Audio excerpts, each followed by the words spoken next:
more sophisticated than any video game that has come before, providing hours of entertainment for the entire family. In television, with one of the clearest game displays available today. Find this system, plus a complete line of sports and video game cassettes. And this is our review of Games Volume 1, Volume 3. I'd like to thank the publisher for providing me a review copy of the game. It was developed by. It was published by. xitilon! This collection of games released on the Xbox One series and Windows Marketplace on January 6th and is available as a stackable bundle of all 3 volumes for the fair price of $14.99. That's 40 games with growing gamer score through title updates. Gaming in the 1980s looked a lot different. The games were definitely a hell of a lot shorter than they are now, and many of which had no coding for an actual, ending, as it wasn't really expected anyone would last long enough to endure it to the ending. Much like I now have to endure the pack of wild Indians that have invaded my home.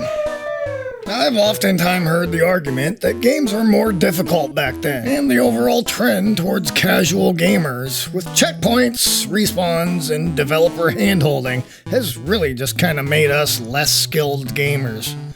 I don't know, possibly.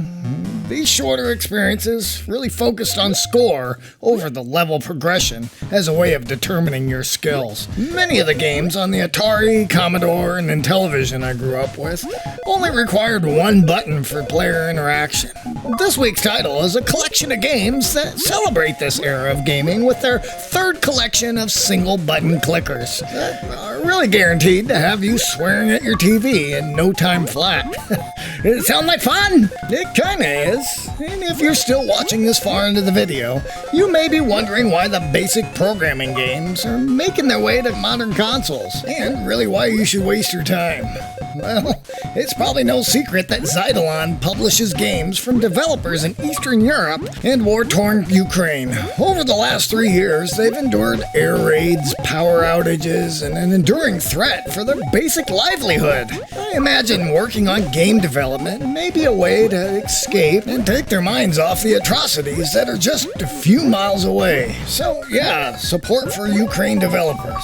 But also, the short gameplay here allows me to jump in and out of these games quickly and focus on specific challenges like unlocking the achievements, which are quite a few. I have already played through all of these titles on PlayStation, so it wasn't exactly thrilled about running through them again on the Xbox. But at least they're all in a nice, simple package, and I get to stack them all for that nice, juicy gamer score. I am still urging developers to choose Xbox Play Anywhere over these triple stacks, but I am willing to look the other way for this set of titles, as he has added the title updates actually as real challenges and made me play beyond the points that I'd stopped on the PSN versions. I mean, that is the entire point of a title update, right? To get players to actually play the game.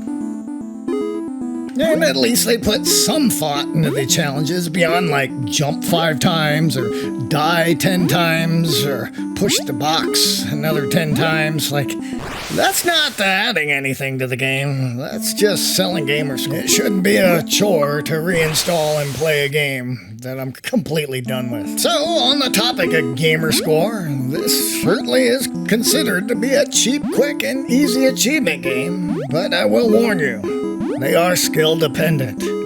Sure, I truly feel there's some sort of luck on hitting the timing just right for these, but I really wasn't able to just blaze my way through these completions without replaying the levels multiple times, trying to get my timing just right. Or the luck of the draw. Either way, it was pretty frustrating to try and knock all these challenges out. Each volume contains 5 titles, and xitilon is planning on adding future collections to this bundle, with an increased price point. So those who get in now will have access to the new volumes as they're added in the future. I won't bore you in trying to explain each one of these simple premises of these games. They are all very simple and basic reflex and reactionary skill based.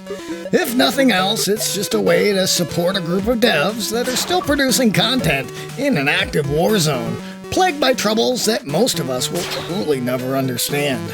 So I say throw a couple bones his way, pad your gamer score, and see if you have the true skill to make your way through these one-button challenges.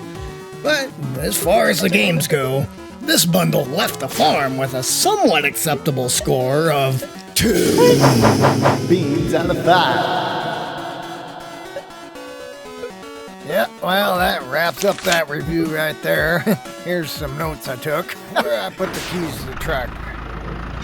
So, you know we make these new review videos every week, so if you're an indie developer or there's something you want to see, I got through everything I wanted to in 2025. If your game didn't get reviewed, it's probably in the backlog. let us know your thoughts and recommendations in the comments down below. Be sure to visit again next week. We continue to take humorous stabs at some of the industry's new and upcoming Nova titles. Antarctica.